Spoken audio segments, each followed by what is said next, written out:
Mass Effect, Mass Effect 2, Mass Effect 3, Bioshock, Bioshock 2, Bioshock 3, Uncharted 1, Uncharted 2, Uncharted 3, Dead Space 1, 2, 3, Little Big Planet, more Little Big Planet, shouldn't run on this console planet, Mario Kart with cardboard, Call of Nuketown, Call of Nuketown Part 2, Call of Who Needs a Campaign, Call of Duty Modern Warfare, Call of Duty You'll Buy It and Like It, Call of Duty We Ran Out of Ideas, Call of Duty You'll Hate It, Back to the Future Part 2 Murder Edition.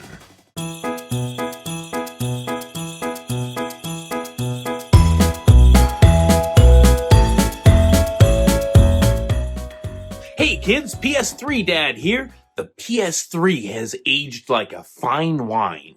In the PS4 and PS5 generations, we as consumers have gotten used to getting one major game in a franchise in the entire life cycle of the console. Looking at you, Last of Us, or maybe a port or a remaster to supplement things. But it wasn't that long ago, studios would pump out 3 or 4 complete games in one generation and not need 2,000 developers to do it. This console is so near and dear to my heart. I have so much to say about it, so much to share with you. I have an entire year of content mapped out around the PS3 and maybe more going forward, just to share my love for this fantastic console. Follow along as I tell you why the PlayStation 3 is the greatest console of all time. After the massive success of the mighty PS2, to this day, the best-selling video game console of all time, Sony wanted to double down and design a console that would blow the competition out of the water. Some would say they developed a touch of arrogance after the success of their first 2 consoles, and they believed people would buy anything they made. With the PlayStation 3, they designed a console that was so ahead of its time, so powerful and so unique that unfortunately, third-party developers didn't really know what to do with the console. Add to that the outrageous price of the 60GB version costing $600 US at launch, and they were off to a rocky start, even though it was absolutely packed with cutting-edge features that the competition would never have. People just couldn't justify the price. Xbox 360 launched a year earlier for $399 and already had a solid library of titles released, which left Sony struggling to get a foothold for the first few years. Despite Xbox's horrendous quality control and the Red Ring of Death issues causing a return rate upwards of 1 in 3 consoles, they continued to outsell the PS3. In September 2009, Sony released the PlayStation 3 Slim, a streamlined version of the console at a price of $299. This was a 50% price cut over the original model. 1 month later, Uncharted 2, one of the best games ever made for the console, released. This was a 1-2 punch that launched PS3 sales into the stratosphere. From that moment, it was a neck-and-neck race to see who would win that generation. Sony continued to develop and release groundbreaking titles that redefined what a video game could be and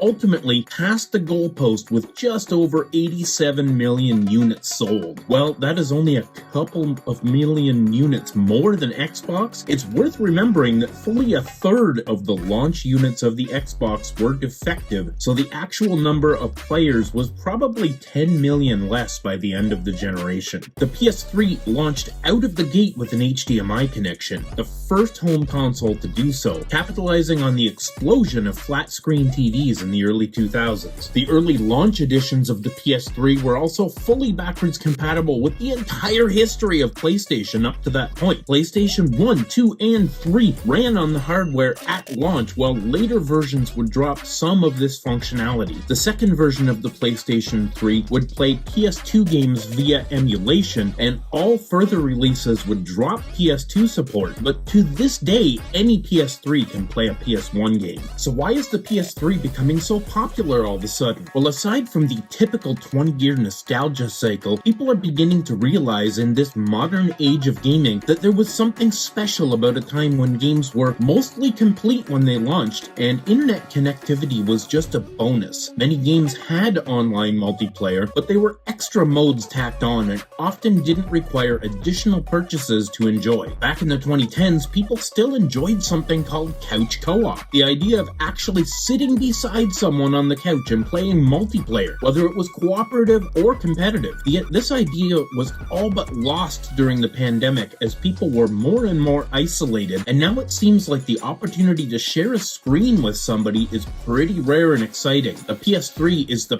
perfect meet in the middle between modern enough to look pretty good on a modern TV with modern controls and quality of life features, and yet retro enough not to be full of all the things people complain about in modern games like microtransactions and loot boxes. Most games were completely on the disc and did not require excessive downloads or lengthy installs. Most importantly, for those of you who care, as I mentioned in an entire video I made on this topic recently, the PS3 predates almost all of the DEI injection that's been happening in video games for like the last generation and a half. Games like Lollipop Chainsaw and Shadows of the Damned can be played without censorship, without political agendas polluting an otherwise great game. The PS3 was Sony's least successful console in its time, but looking back on it now, you can see that we didn't know what we had. A console with incredible visuals, fantastic game experiences, and unique features that make it a useful device under your TV to this day.